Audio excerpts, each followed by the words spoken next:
Alerte de février 2018. Bienvenue à l'écoute du magazine audio Alerte numéro 2 de février 2018.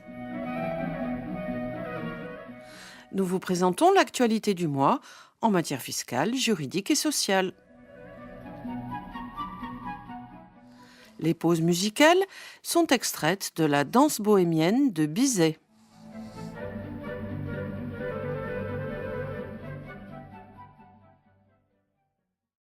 Commençons ce magazine par l'actualité fiscale des particuliers.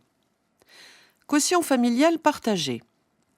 Les personnes qui vivent en ménage sans être ni mariées ni pacsées, couple vivant en concubinage ou dans le cadre d'une union de fait, font l'objet chacune pour leurs revenus respectifs d'une imposition séparée à l'impôt sur le revenu en qualité selon le cas de célibataire, divorcé, séparé ou veuf. Mais qu'advient-il lorsque les concubins assurant conjointement l'entretien d'un enfant commun, aucun d'eux ne justifie en avoir la charge principale et qu'ils n'ont pas désigné d'un commun accord celui d'entre eux auquel doit être attribuée la charge exclusive ou principale de l'enfant au plan fiscal? La loi ne fixant aucune règle pour cette situation, le Conseil d'État estime que la charge de l'enfant doit être réputée partagée à parts égales entre les deux parents vivant ensemble et imposée séparément, et que cela ouvre droit à une majoration du nombre de parts égale à la moitié de celle à laquelle ouvrirait droit un enfant dont ce parent assumerait la charge d'entretien à titre exclusif ou principal. Il y a donc partage du quotient familial entre les deux parents, avec des majorations divisées par deux pour chacun des parents. Limite d'exonération du salaire des apprentis. Les salaires versés aux apprentis sont exonérés de l'impôt sur le revenu dans la limite du montant annuel du SMIC, soit 17 982 € pour 2018. À ce sujet, le Conseil d'État vient d'annuler la doctrine administrative qui prévoyait d'ajuster cette limite d'exonération du salaire des apprentis en cas d'entrée en apprentissage ou de fin d'apprentissage en cours d'année.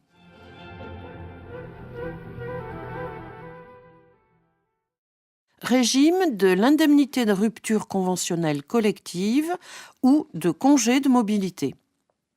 Depuis le 23 décembre 2017, il est possible de prévoir des ruptures d'un commun accord du contrat de travail dans le cadre soit du congé de mobilité, soit d'un accord collectif de rupture conventionnelle collective.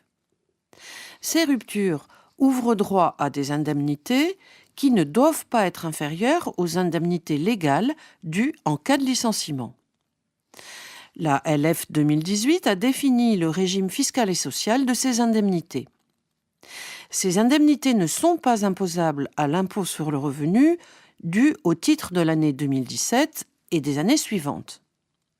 Ensuite, elles sont exclues de l'assiette des cotisations de sécurité sociale dans la limite d'un montant égal à 2 PAS, 79 464 € en 2018, cette exonération ne jouant que si le montant total n'excède pas 10 PAS, 397 320 € en 2018. Dans le cas contraire, l'indemnité est intégralement assujettie à cotisation.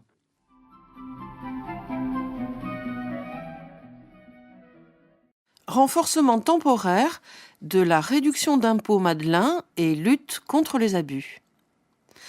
Le dispositif Madelin IR-PME ouvre droit à une réduction d'impôt sur le revenu au titre de la souscription au capital de certaines PME. La réduction d'impôt est égale à 18% du montant des versements effectués au titre de l'ensemble des souscriptions éligibles.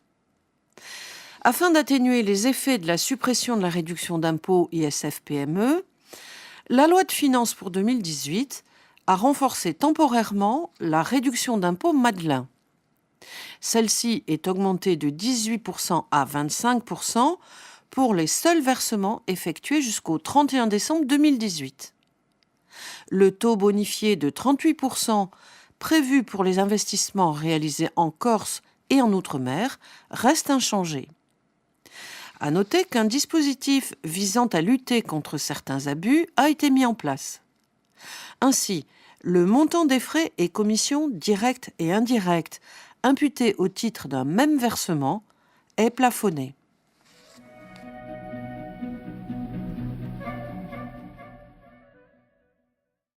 Dation de titre en règlement d'une soulte successorale.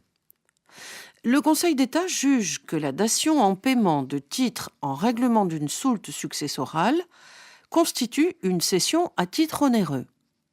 Cette opération met donc fin au différé d'imposition des plus-values d'échange ou d'apport de titre à une société soumise à l'impôt sur les sociétés.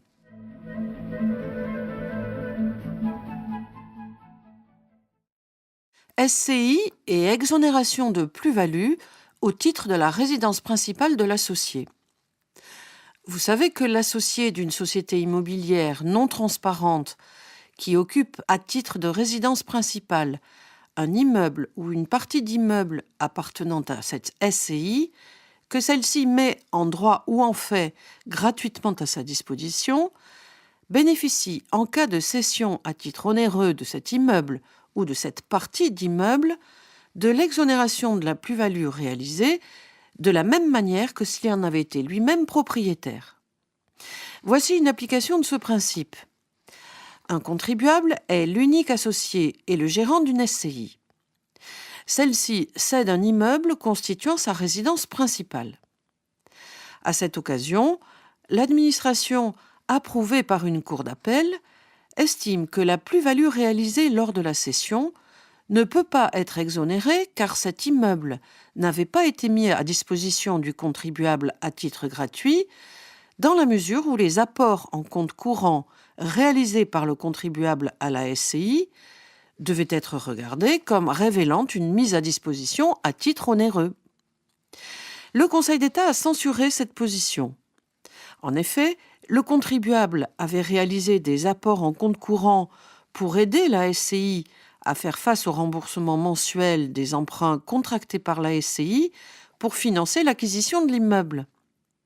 L'administration et les juges d'appel ne pouvaient donc considérer, sans remettre en cause la qualification d'apport en compte courant d'associé, que de tels apports devaient être regardés comme révélant une mise à disposition à titre onéreux de l'immeuble cédé.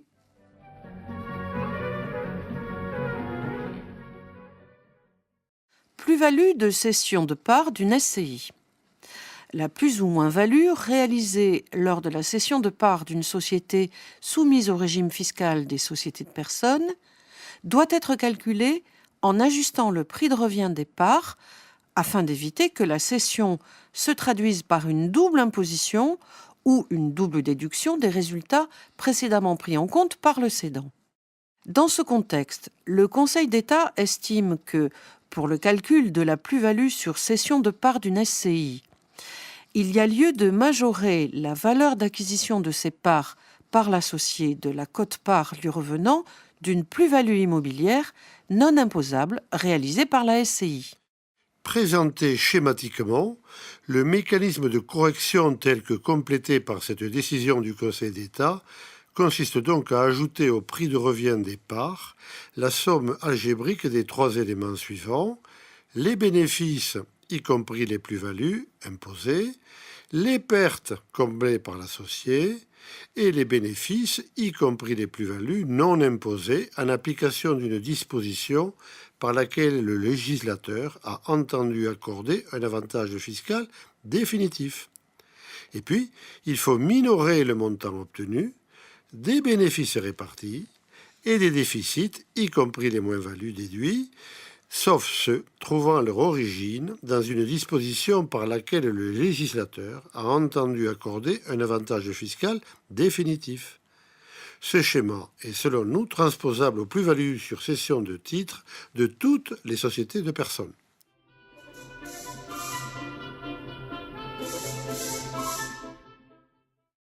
Impôts locaux, contrôle des propriétés privées. La prise d'image au moyen d'un drone survolant une propriété privée constitue une ingérence dans la vie privée, de sorte que le constat d'une infraction par ce procédé est illicite dès lors que la zone contrôlée est inaccessible au regard. Le fisc ou les services de l'urbanisme ne peuvent donc pas utiliser de drones pour constater d'éventuelles infractions aux règles d'urbanisme ou de non-déclaration de création de piscines pour le calcul de l'assiette des impôts locaux.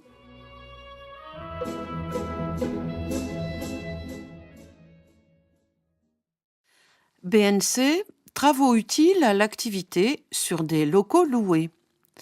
Un titulaire de BNC, soumis au régime de la déclaration contrôlée, peut inscrire à son actif professionnel les travaux d'aménagement qui sont utilisés pour son activité professionnelle et qui sont réalisés sur un immeuble pris en location. Est ainsi étendue au BNC la règle applicable en matière de BIC.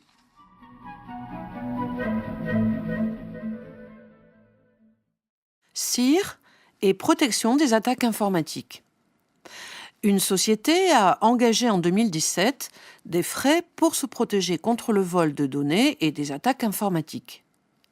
Ces dépenses ouvrent-elles droit au crédit d'impôt recherche ? Non, a répondu le ministre de l'Économie et des Finances. Les dépenses des entreprises pour se protéger contre la cybercriminalité ne sont pas prises en compte dans le CIR, mais elles constituent des charges déductibles qui diminuent le résultat imposable de votre société.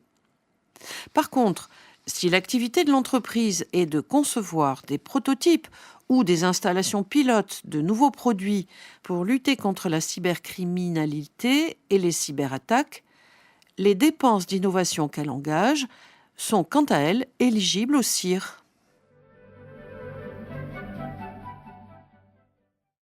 CIR et amortissement de concession de brevets. Le Conseil d'État juge qu'ouvrent droit au crédit d'impôt recherche les dotations aux amortissements des droits d'exploitation attachés à une concession de brevet lorsque ces droits présentent le caractère d'immobilisation incorporelle.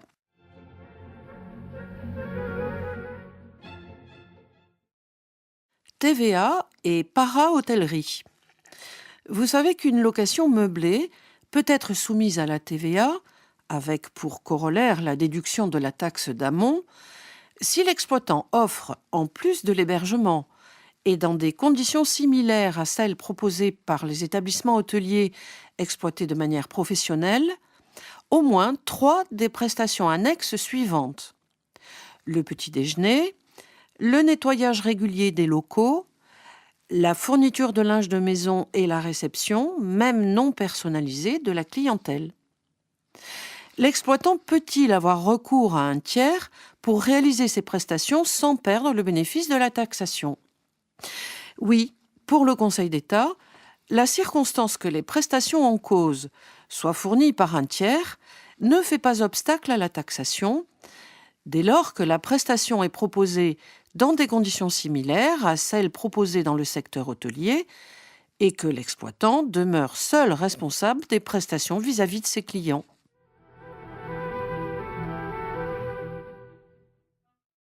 IFI et location meublée. Comme nous vous l'avons indiqué dans le magazine de janvier 2018, est exclu de l'assiette de l'impôt sur la fortune immobilière l'immobilier affecté à l'activité industrielle, commerciale, artisanale, agricole ou libérale de la société qui les détient. Cela étant, attention, car est compris dans l'assiette de l'IFI l'immobilier utilisé pour l'activité de gestion de son propre patrimoine immobilier par une société ou organisme, ce qui inclut la location directe ou indirecte de locaux d'habitation meublés. En pratique donc, pour l'IFI, les locaux d'habitation appartenant aux redevables qui exercent une activité de loueur à meublé non professionnel sont taxables en toute hypothèse. Les locaux d'habitation appartenant aux redevables qui exercent une activité de loueur à meublé professionnel sont exonérés. Les locaux d'habitation que leur propriétaire met à disposition d'une société exerçant une activité de loueur en meublé sont exonérés, mais à hauteur seulement de la participation détenue par lui dans cette société, et à la condition qu'il exerce son activité principale au sein de celle-ci, ce qui suppose notamment, s'il s'agit d'une société soumise à l'impôt sur les sociétés, qu'il en soit le dirigeant. Enfin, précision qui a son importance, les redevables ayant qualité pour prétendre aux exonérations sont affranchis de l'IFI non seulement sur les immeubles dont ils ont la propriété directe, mais aussi sur ceux qu'ils détiennent par société interposée, SCI par exemple. La valeur des titres de la société est alors exonérée pour sa fraction représentative de celle des immeubles mis au service de l'activité exercée en nom propre ou mis à la disposition de la société exploitante, exonération alors proportionnée au taux de la participation détenue dans la société exploitante.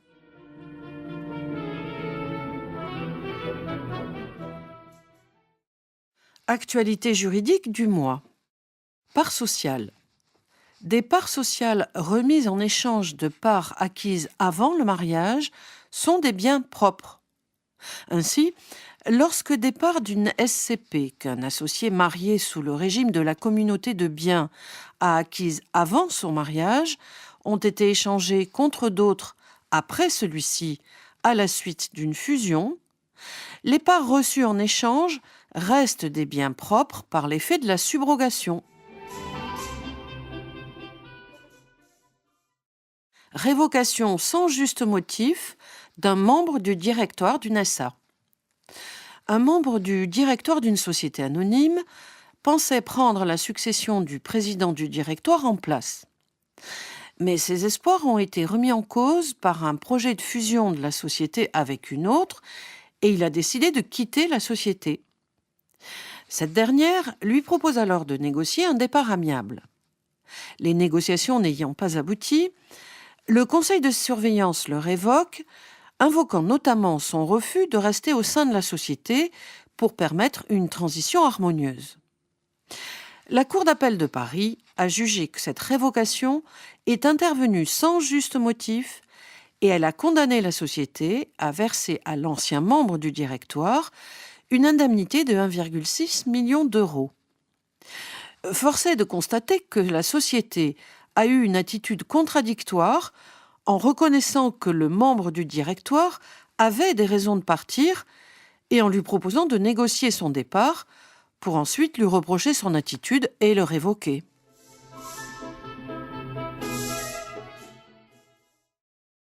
Cautionnement d'une opération vouée à l'échec.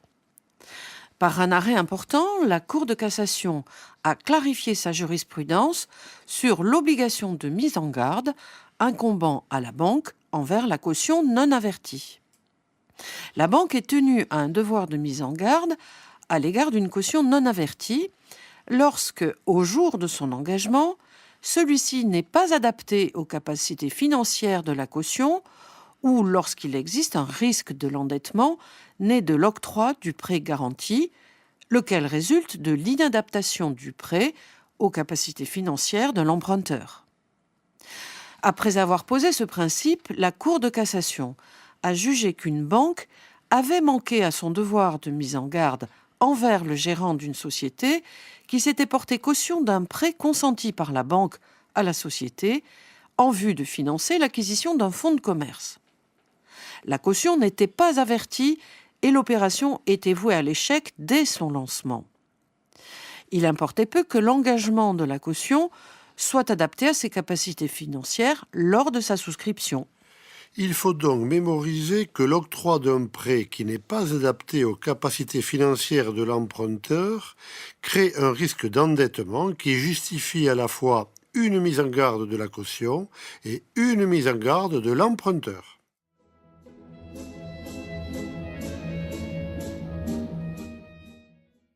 Cautionnement à durée indéterminée donné par un époux au profit d'un professionnel. L'époux d'un dirigeant se porte caution solidaire du paiement de factures dues par la société à l'un de ses fournisseurs. Appelé à exécuter son engagement après la mise en liquidation judiciaire de la société, l'époux prétend que son engagement est nul, car d'une durée indéterminée et disproportionnée au regard de ses biens et revenus. La Cour de cassation a écarté ces deux arguments et, pour la première fois, elle a énoncé que le cautionnement donné par un époux envers un créancier professionnel pour une durée indéterminée est valable et que les biens communs doivent être pris en considération pour apprécier la proportionnalité du cautionnement.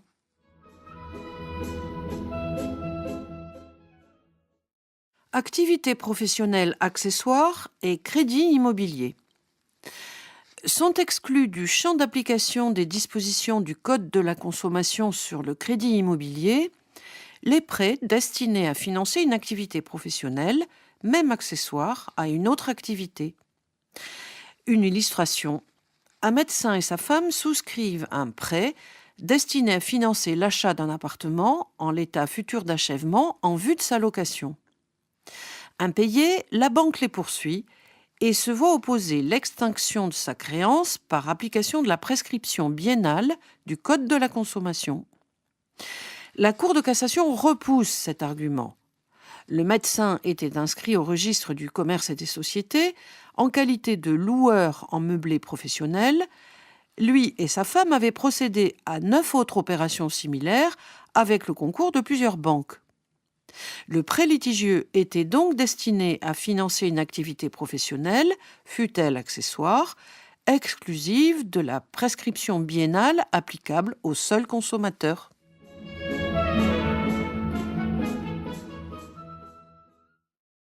Baux commerciaux, indemnité d'éviction. Le bailleur qui refuse le renouvellement d'un bail commercial doit payer au locataire évincé une indemnité d'éviction égale au préjudice causé par le défaut de renouvellement. Cette indemnité couvre notamment la valeur marchande du fonds de commerce, augmentée éventuellement des frais normaux de déménagement et de réinstallation, ainsi que des frais et droits de mutation à payer pour un fonds de même valeur. Jusqu'au paiement de l'indemnité, le locataire a droit au maintien dans les lieux aux conditions et clauses du contrat de bail expiré. Pour la Cour de cassation, le locataire de locaux commerciaux qui a dû quitter les lieux avant de percevoir l'indemnité d'éviction peut aussi obtenir réparation du préjudice né de la perte de son droit au maintien dans les lieux jusqu'au paiement de cette indemnité. Ce préjudice est en effet distinct de celui réparé par l'indemnité d'éviction.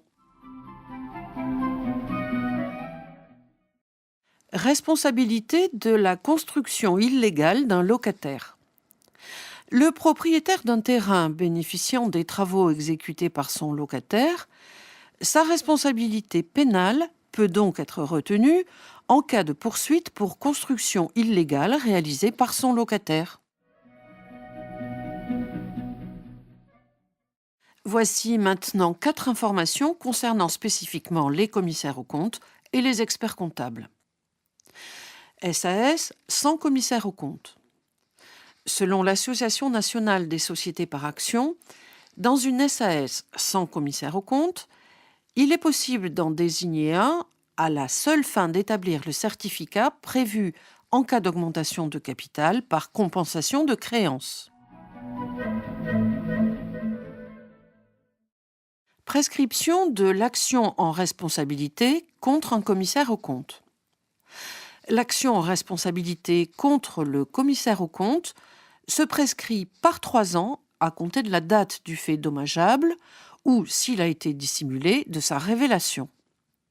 En l'absence de dissimulation, le délai de prescription commence à courir à compter de la certification des comptes à laquelle le commissaire aux comptes a procédé, c'est-à-dire à partir de la date du rapport dans lequel figure cette certification.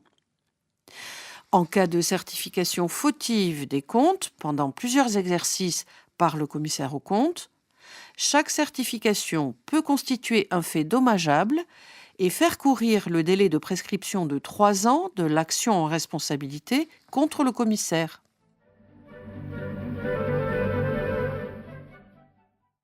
Délai pour agir en responsabilité contre un expert comptable. Le délai pour agir en responsabilité contre un expert comptable est de 5 ans. Notez que ce délai ne court pas à compter de la notification de redressement. En effet, la notification de redressement est le point de départ d'une procédure contradictoire à l'issue de laquelle l'administration fiscale peut ne mettre en recouvrement aucune imposition, de sorte que, à la date de cette notification, le dommage de la société consistant dans des impositions supplémentaires mises à sa charge à raison des manquements supposés de l'expert comptable n'est pas réalisé. C'est la date du jugement du tribunal administratif ayant rejeté le recours formé par la société contre la décision de redressement qui doit être retenue. Dans le même ordre d'idées, voici une autre décision à connaître.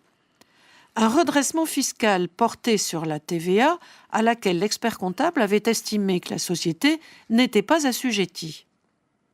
L'expert comptable faisait valoir que le dommage invoqué s'étant manifesté le jour où la société avait reçu l'avis de mise en recouvrement, rendant immédiatement exigible cette taxe, l'action engagée plus de 5 ans après cet avis était prescrite.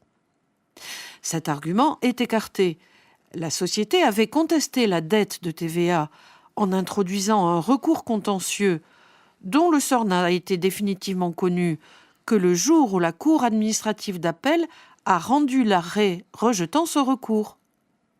L'action ayant été engagée moins de 5 ans après cet arrêt, elle était recevable. Oui, mais reste la question de savoir quelle date retenir lorsque, contrairement aux deux situations ci-dessus, le client ne conteste pas le redressement devant le juge administratif. À notre avis, la date est celle à laquelle expire le délai prévu pour former le recours contentieux, car le dommage est alors réalisé, la dette du client à l'égard de l'administration fiscale devenant certaine.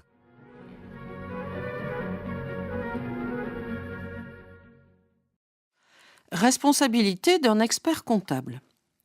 Un expert comptable chargé de la tenue de la comptabilité d'une société exploitant un restaurant, ainsi que de l'établissement de ses bulletins de salaire et du calcul de ses charges sociales, comptabilise à 3 reprises des compléments de salaire versés à des extras ne figurant pas sur les bulletins de paie pour un total de plus de 285 000 € sur 3 exercices. Ayant constaté que ces compléments n'ont pas été soumis aux cotisations sociales, l'URSSAF redresse la société, en conséquence, pour près de 178 000 €. La société demande alors réparation de son préjudice à l'expert comptable. En effet, l'expert comptable, qui soupçonnait la présence d'anomalies dans les opérations qu'il a pour mission de comptabiliser, devait informer son client des conséquences pratiques d'une comptabilisation irrégulière de ces opérations. Il ne pouvait pas se borner, comme il l'avait fait, à rappeler au client ses obligations légales, avec des lettres stéréotypées le mettant en garde contre l'importance de compléments de salaire comptabilisés mais non portés sur les bulletins de paie. Pour les juges, cette société ne peut pas demander à l'expert comptable le remboursement du montant du redressement de l'URSSAF, mais l'expert a été condamné à payer 10 000 € de dommages-intérêts à la société pour avoir manqué à son obligation de conseil.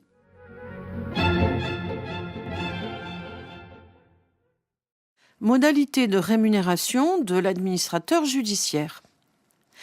Lorsque des sociétés ayant un dirigeant commun ont fait l'objet de procédures collectives distinctes, l'administrateur judiciaire a droit à une rémunération au titre de chacune de ces procédures et non pas à une rémunération globale.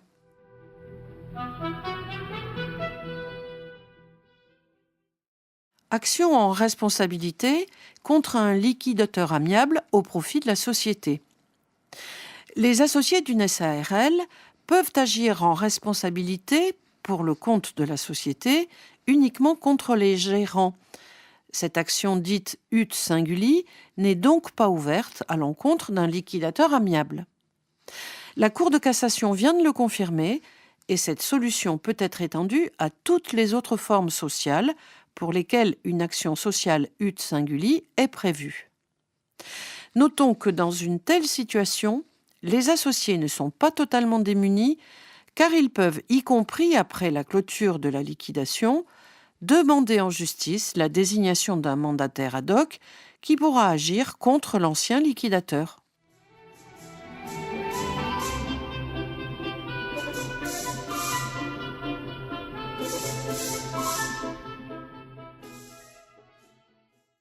Abordons maintenant l'actualité sociale du mois. Négociations sur les salaires. Dans les entreprises pourvues de délégués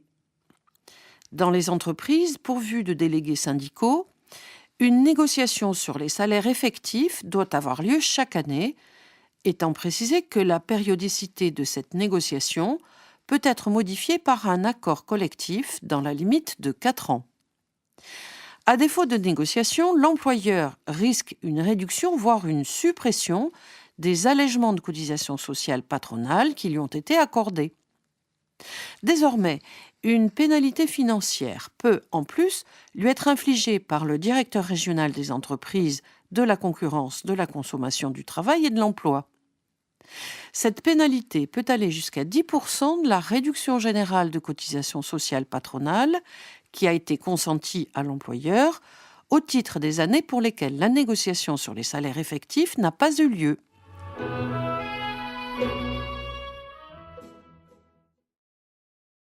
Accident du travail. Si l'accident du travail n'entraîne pas le décès de la victime, ses proches peuvent obtenir réparation de l'employeur ou de son assureur pour tous les préjudices subis par ricochet. L'aménagement du logement de la victime pour l'adapter aux contraintes liées à son handicap constitue un préjudice qui lui est propre. Quant aux frais engagés par ses proches pour rendre leur logement accessible afin de pouvoir la recevoir, ils constituent un élément de leur préjudice économique. Voici une illustration de ce principe. Les parents de la victime d'un accident du travail demandaient réparation pour l'installation d'une rampe d'accès permettant à leur fils de leur rendre visite en fauteuil roulant. Son frère faisait quant à lui état de frais d'adaptation d'une chambre en rez-de-chaussée permettant à la victime d'être hébergée lors de ses visites à ses parents, dont la maison ancienne ne permettait pas une telle adaptation. Approuvés par la Cour de cassation, les juges d'appel ont décidé que, compte tenu du contexte familial, en particulier du fait qu'avant l'accident, la victime se rendait régulièrement chez ses parents et devait être à même de continuer à le faire, il était justifié de mettre à charge du responsable de l'accident les frais exposés par les ayants droit.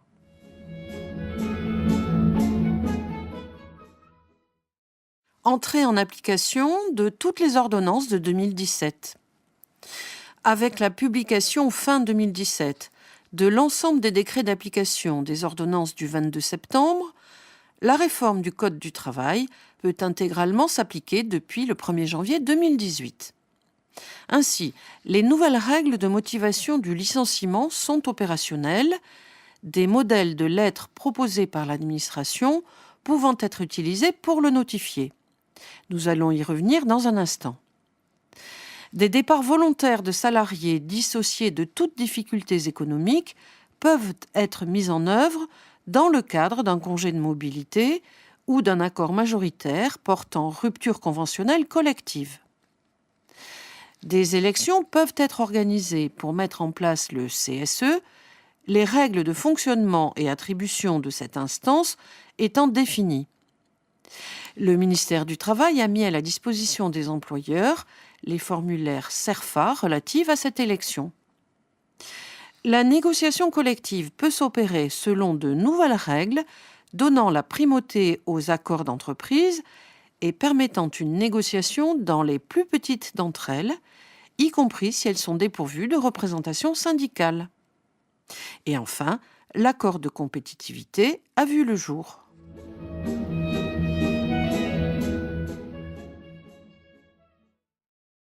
Rupture du contrat. Le salarié dont le licenciement pour motif personnel ou économique est notifié peut, dans les 15 jours suivant sa notification, demander à son employeur des précisions sur les motifs énoncés dans sa lettre de licenciement, par lettre recommandée, avec avis de réception ou remise contre récépissé. L'employeur dispose alors lui-même d'un délai de 15 jours après la réception de cette demande pour apporter des précisions s'il le souhaite. Il les communique au salarié par lettre recommandée avec accusé de réception ou remise contre récépissé. L'employeur peut également, à son initiative, préciser les motifs du licenciement dans un délai de 15 jours suivant sa notification et selon les mêmes formes. À noter que l'employeur peut, s'il le souhaite, utiliser l'un des 6 modèles types de lettres qui lui sont proposés par le ministère du Travail pour procéder à la notification du licenciement pour motif personnel ou économique. Nous pouvons vous envoyer ces modèles si vous le souhaitez. Il est possible également de proposer des offres d'emploi non personnalisées dans le cadre de l'obligation de reclassement préalable au licenciement économique.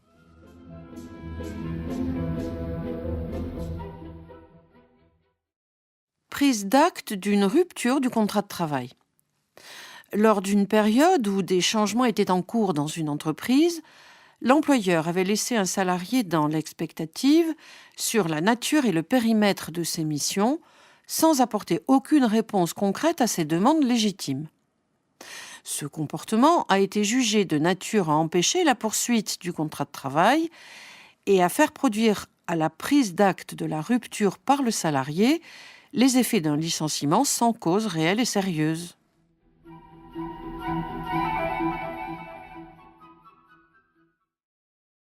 Contrôle et surveillance des salariés.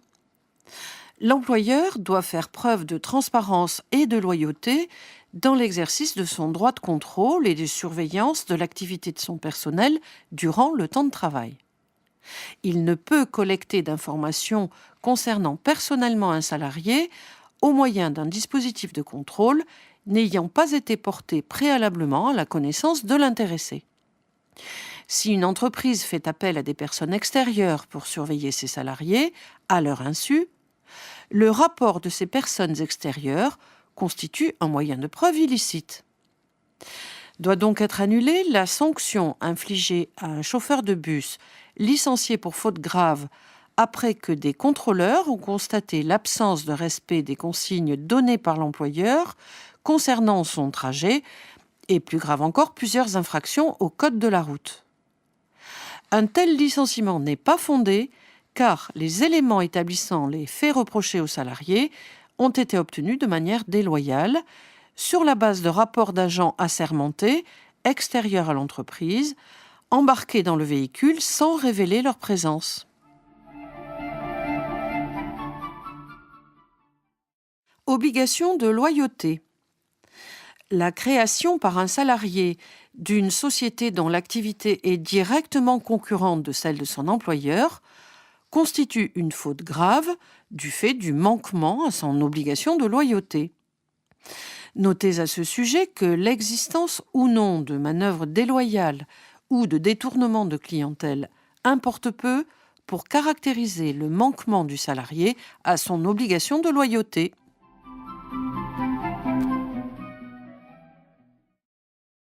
Retenue sur salaire illicite. Le Code du travail interdit les amendes ou autres sanctions pécuniaires, sauf en cas de faute lourde.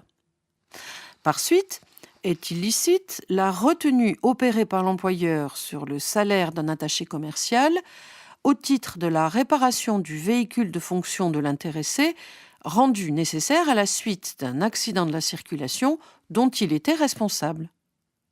Par contre, a été jugée justifiée dans cette affaire la mise à pied disciplinaire de 3 jours infligée à ce salarié pour excès de vitesse, refus de remplir un constat amiable à la suite de l'accident et conduite dangereuse signalée par un témoin.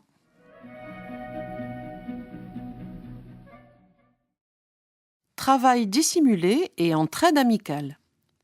Dans une entreprise, l'entraide amicale, le coup de main, n'est justifié en droit pénal du travail que si la personne qui prête son concours le fait sans aucune obligation contractuelle, de manière ponctuelle, occasionnelle et non durable, gratuitement et sans contrepartie de quelque nature que ce soit, en dehors de toute sujétion juridique envers la personne qui la sollicite.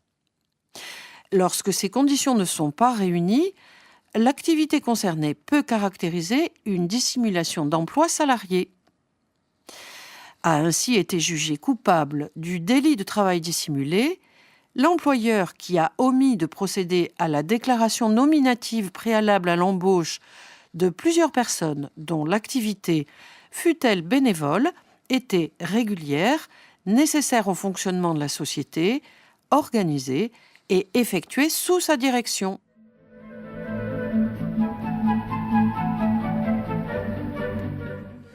Au terme de ce magazine, nous vous remercions de votre attention et vous donnons rendez-vous en mars prochain. À bientôt!